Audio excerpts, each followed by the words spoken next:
Ei dar sari chu pel to a dar tu dan hi tel ki so mo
theo để tốc chơi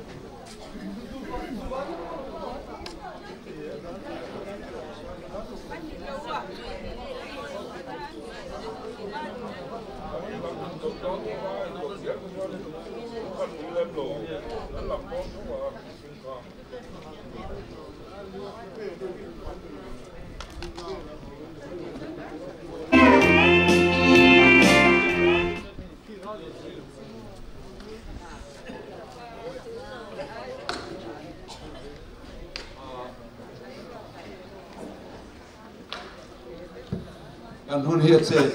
ti mai langin awangin kan ziak tu te thu han huan emo hil dang kha kan se klova mar chu to kina hian kan be se Jubilee Dar voto ra kan be se engam ho sa thi an lo tel thei don lawa lai kan ko kan ziak tu ten le man an rot sum sumanga lai lo kan Zing lo tel rem chang kan cùng lắm ốp ta đều tế po anh cầu cho mấy thầy chú này dùng chú nó sẽ như là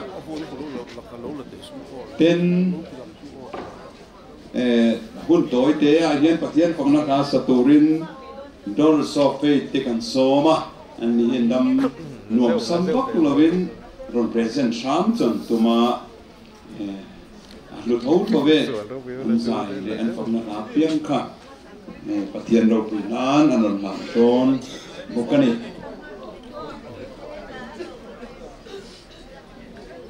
là mà cái lúc bảo thế khá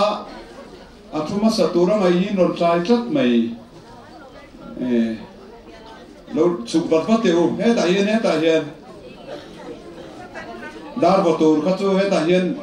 anh này là mà hết chụp tu ra nè ahun hi dar sari kan tia kan lau phát xia lau đều chú nè là sẽ lấy chân về thế đầu tiên là tu nia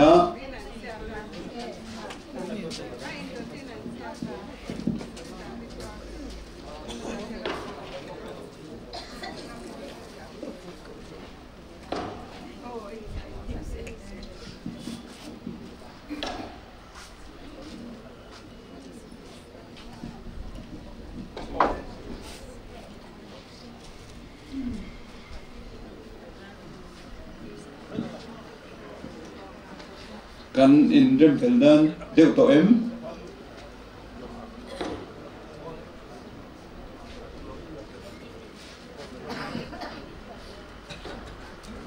Bible han chiar chu kan tum na ma seng sei kan sei me nga athian thu te kan soyanga kan trong trai nga chumi zo chuan kan zai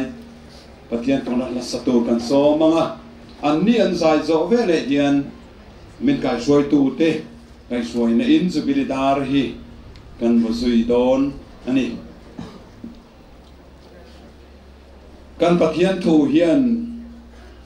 engkim to thei to phot chuan lalpa chu fakro se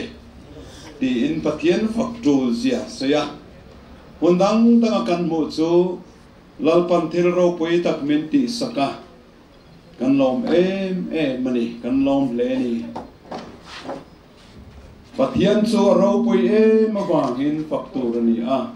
zoi moi tu rani an zinga hian tukina po hian pathian ro pui bera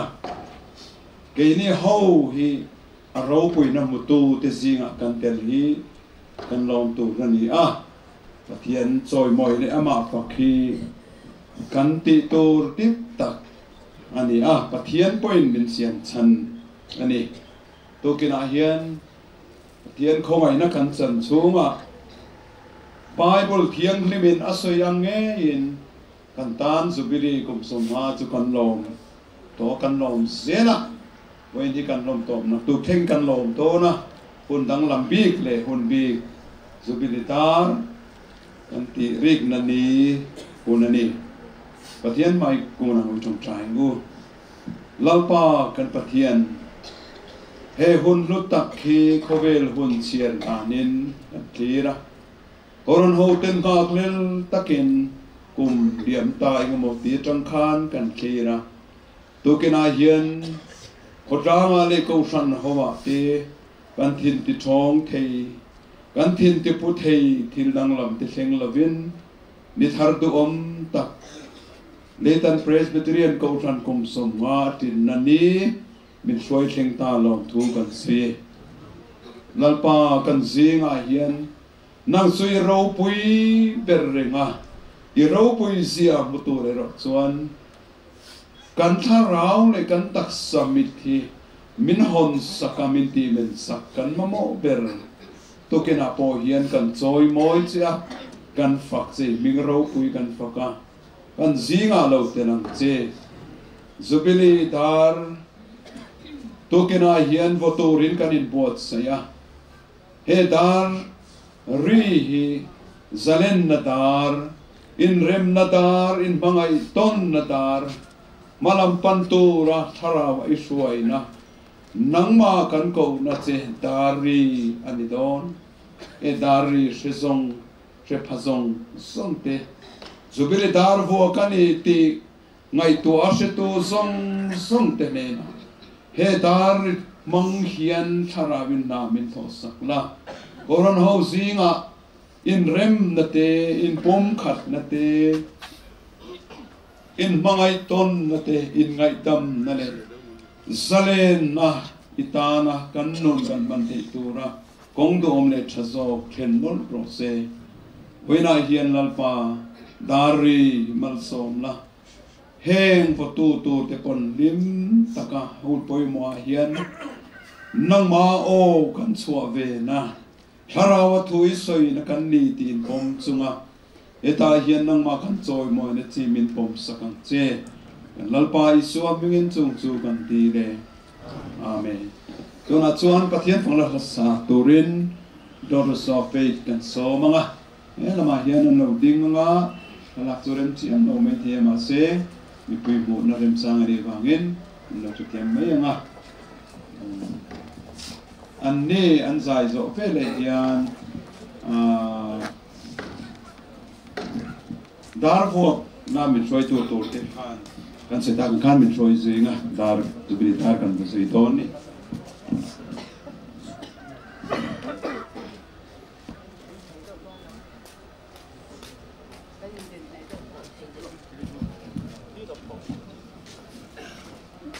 Rumbual to trong trai na tikla kan ron sadona kan shitla nga mishim lama chuan kan in du khop lo lu tu ka ma se pathian fakna kan onei ang in kan ron zai do na ni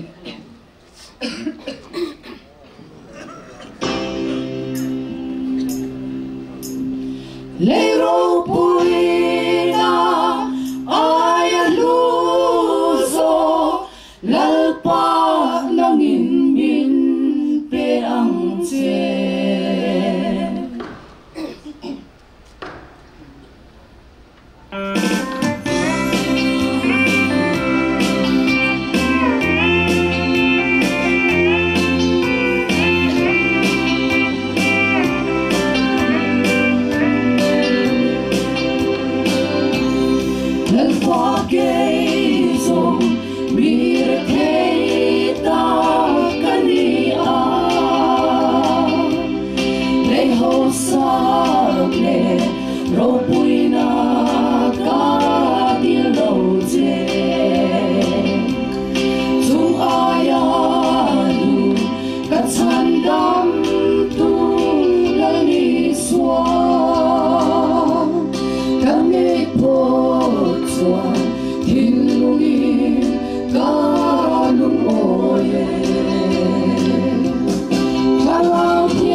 ole hei tukin singa hian dar watura ka program sheet kan semapo khan kan mutheba kan beise ai kan kal thalo mum le mai kan senior te Zing kar khowata amai ro chu pani ron tel theilo turan oma chuwang chuan piral lian zuali le pastor larim ruata pastor silarim ruata kha kan ko chop mai chewa min lo hethiam lo khongai takin piral lian zuali le pastor silarim ruata kha kan ko tel don ani le local to sela min boi bui tu tur te kha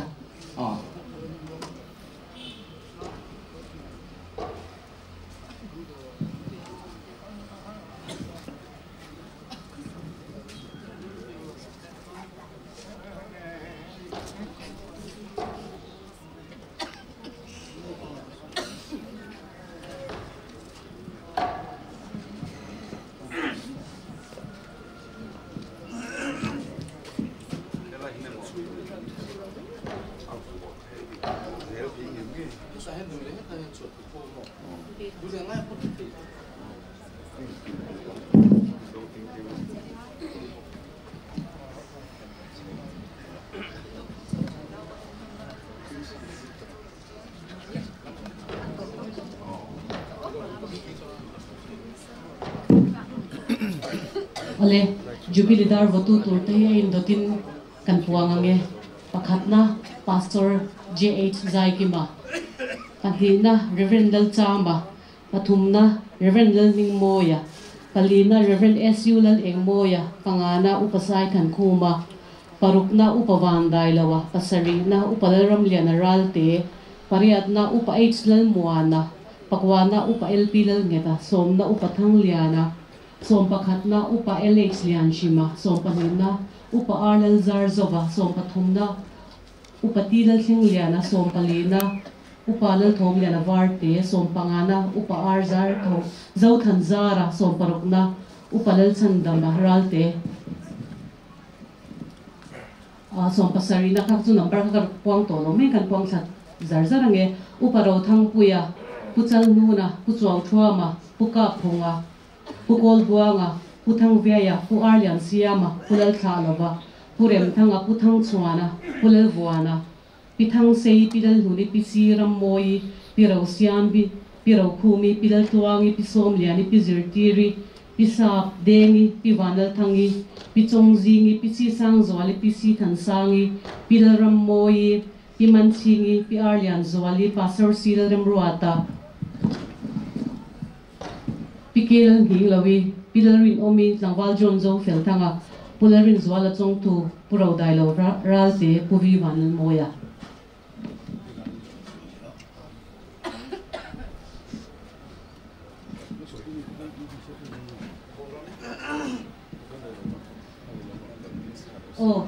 khong ai Reverend cha makhalo ding cha se chan adota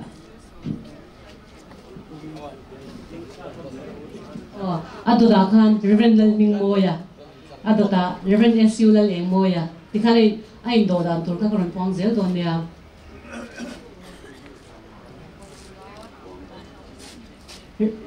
Pastor J.H. Zaikima Reverend Lal Chama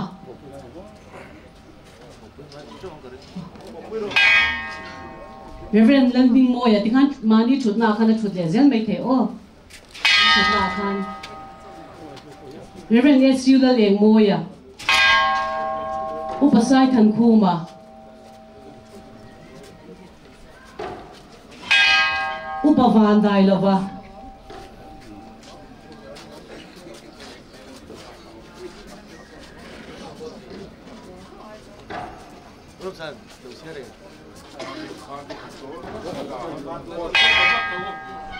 upalaram liana ralte upa H. Muana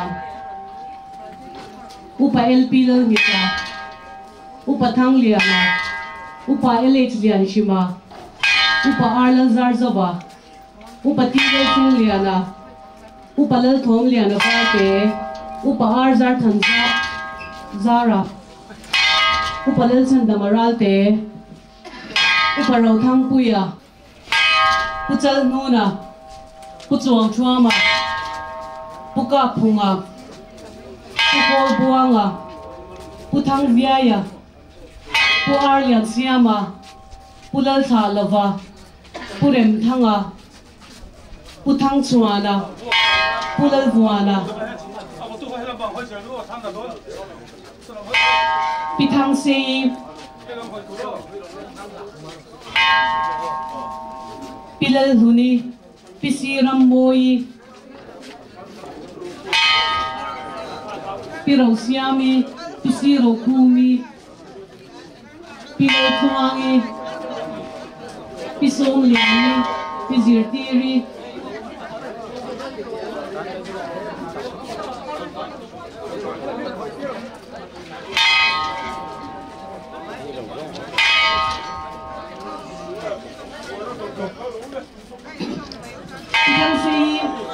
Pitang sei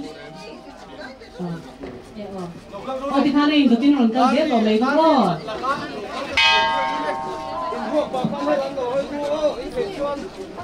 darin Vuak pa khan kamera lam khai nen don ya oh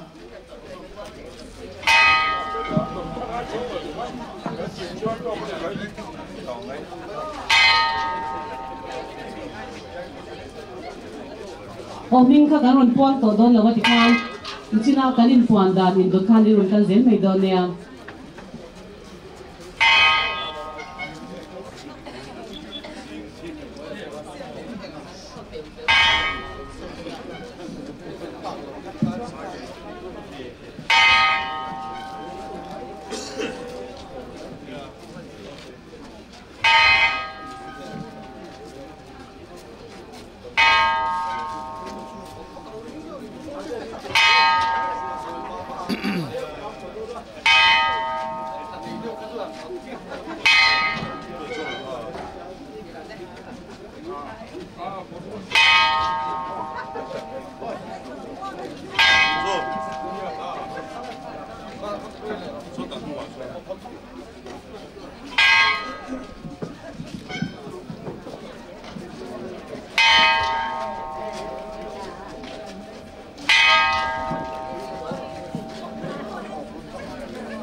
King Pui hi kan Indo ni ani elai kan Dar Vuak Jubilee Dar Vuak kun toi te lu taksi kan nok mang zo ta kan za in ding ila ronal hing moyan balsom nain kan hun toi te min khar sera ti chon King Pui te kan in ho don nia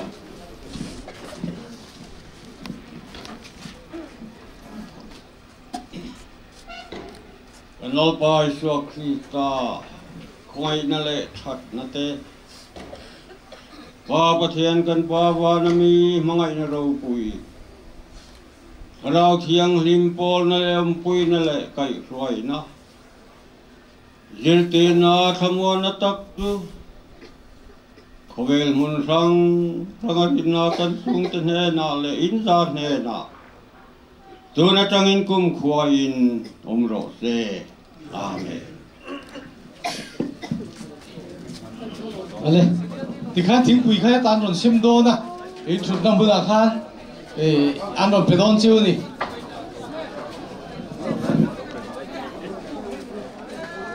Dala ka khoi buna ngai ti don. Chala na tur kha, chalai te khan khoi la ngai nam chang